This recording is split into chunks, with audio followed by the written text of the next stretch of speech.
बिस्मिल्लाहिर्रहमानिर्रहीम। अस्सलाम वालेकुम दोस्तों, आज हमारा टॉपिक है आइसोटोप्स। तो इसमें हम आइसोटोप्स और इसकी एप्लीकेशन के बारे में पढ़ेंगे कि आइसोटोप्स क्या होते हैं और इनकी एप्लीकेशंस क्या हैं।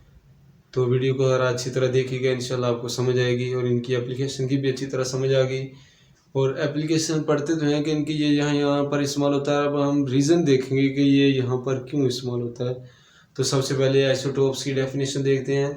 एटम्स ऑफ एन एलिमेंट, कई एटम का जो एटॉमिक नंबर है वो सेम होता है, लेकिन उनका जो मास नंबर है वो मुख्तलिफ हो जाता है।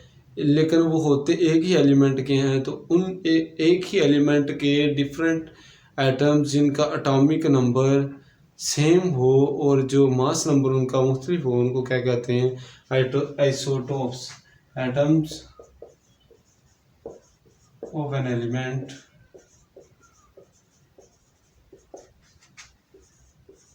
having same atomic number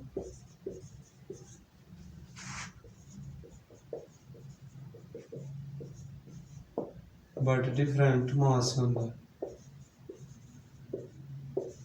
जिनका एटॉमिक नंबर सेम हो और उनका मास नंबर मुख्तलिफ हो, उनको क्या कहते हैं जी?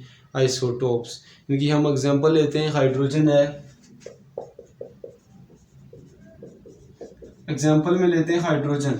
अब हाइड्रोजन के तीन आइसोटोप्स हैं। इनमें देखें, हाइड्रोजन एक आइसोटोप्स में उनका एटॉमिक नंबर 1 होता है और मास नंबर 1। दूसरे में उनका एटॉमिक नंबर तो सेम होगा लेकिन मास नंबर क्या हो रहा है? चेंज हो रहा है।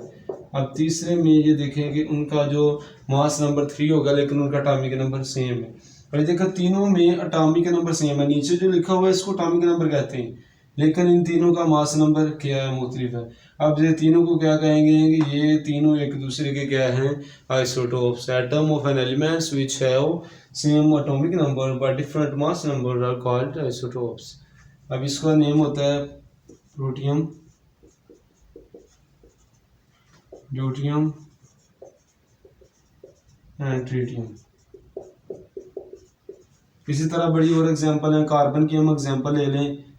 एग्जांपल नंबर 2 लिख लिया इसको।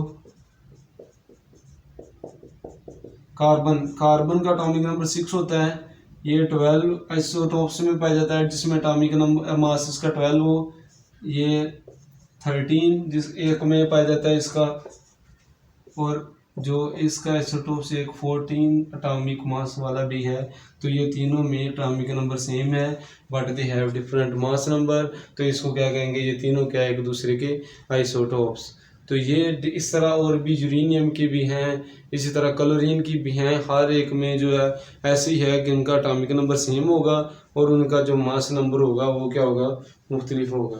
तो ये थी इनके जो हैं ये एग्जाम्पल्स और डेफिनेशन। अब हम इनकी एप्लीकेशन देखते हैं कि ये कहाँ पर इस्तेमाल होते हैं, इनका कोई फ़ायदा भी है कि कोई नहीं।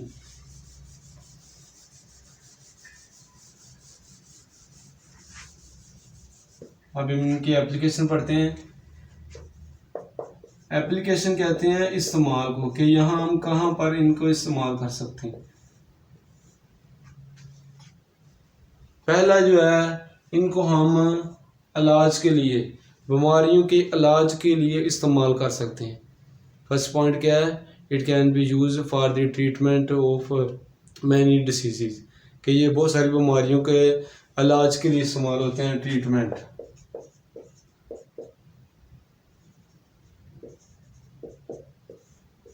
अब ये देखें कि इस ट्रीटमेंट में हम इनकी एग्जांपल देखते हैं कि कहाँ पर इस्तेमाल होते हैं। फास्फोरस 32,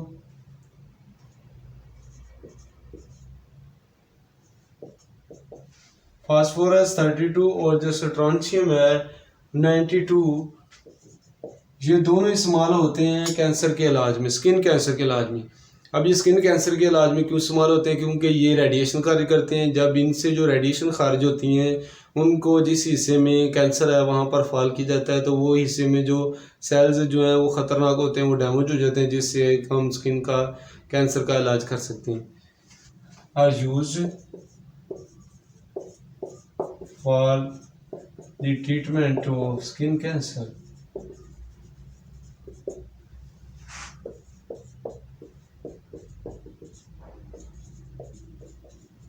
इसी तरह कोबाल्ट 60 वो भी क्या है कि यूज़ होता है कैंसर के इलाज के लिए, use for the cancer.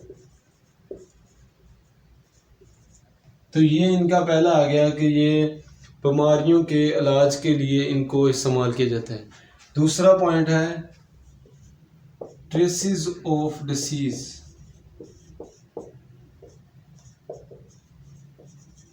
Trace कहते हैं पता लगाना कि ये कहाँ पर है कोई बीमारी। अब ये बीमारियों के पता लगाने के लिए कि किस हिस्से में बीमारी मौजूद है उसका पता लगाने के लिए भी ये यूज़ किए जाते हैं आइसोटोप्स। इसकी बहुत ही इम्पोर्टेंट मशहूर एग्जांपल है iodine 131 is used for the traces of goiter। अब ये गोइटर क्या है, एक बीमारी है जो ये इस हिस्से में ज़्यादातर होती है। ये बीमारी में जो है आयोडीन की कमी हो जाती है। अब इस बीमारी का पता लगाना कि क्या ये बीमारी इस हिस्से में मौजूद है या नहीं है। अब ये हिस्से में बीमारी में क्या होता है, ये हिस्सा वाला है सोजन सी हो जाती है, फूल जाता है।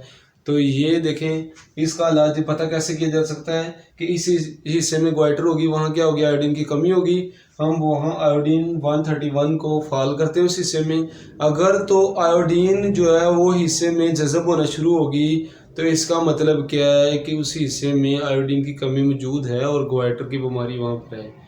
अब ये वाला हिस्से ये आयोडीन 131 से कैसे पता लगा सकते हैं, अगर हम इसको जो है जिस्म के ऊपर बॉडी के ऊपर फार करेंगे, अगर बॉडी ने रेडिएशन ये अब्जॉर्ब करना शुरू कर दिया आयोडीन 131 को, तो इसका मतलब है इस हिस्से में वहाँ पर आयोडीन की कमी है, तो वहाँ पर जो है गोइटर की बीमारी मौजूद है। तो ये बीमारियों का ट्रेसिस पता लगाने के लिए किसी से बीमारी है उस लिए भी आइसोटोप से यूज़ किए जाते हैं। उसके अलावा इनको हम ये कार्बन डेटिंग के लिए यूज़ करते हैं, कार्बन डेटिंग या एग्रीकल्चर यूज। अब ये कार्बन डेटिंग क्या होता है, कार्बन डेटिंग होता है कि कार्बन किसी भी कार्बन डेटिंग से हम कार्बन की हाफ लाइफ का पता लगाते हैं। और इससे हम क्या कर सकते हैं, इससे हम कोई भी पौधे जानवर जिनकी बाकियात मिली हों और ये पता लगाना ये कितने सालों पहले मरे हैं या जो मर चुके हैं इस दुनिया से, तो उसका भी पता लगाने के लिए हम क्या यूज़ करते हैं, आइसोटोप्स। इसके लिए यूज़ होता है carbon 14 is use for carbon dating.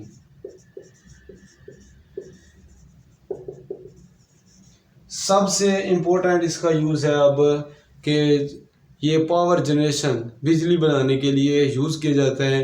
तो उसमें हम इसका यूजेस देखते हैं कि इसका कैसे जो है कौन सा आइसोटोप्स और हम इसके कैसे बिजली बना सकते हैं उसको हम देखते हैं। इसको ज़रा ऊपर लिख लेते हैं, इसको रेज करके।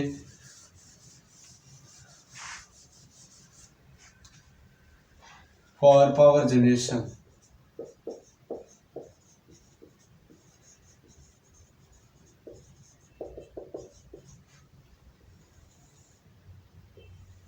आइसोटोप्स को पावर जनरेशन के लिए इस्तेमाल किया जाता है।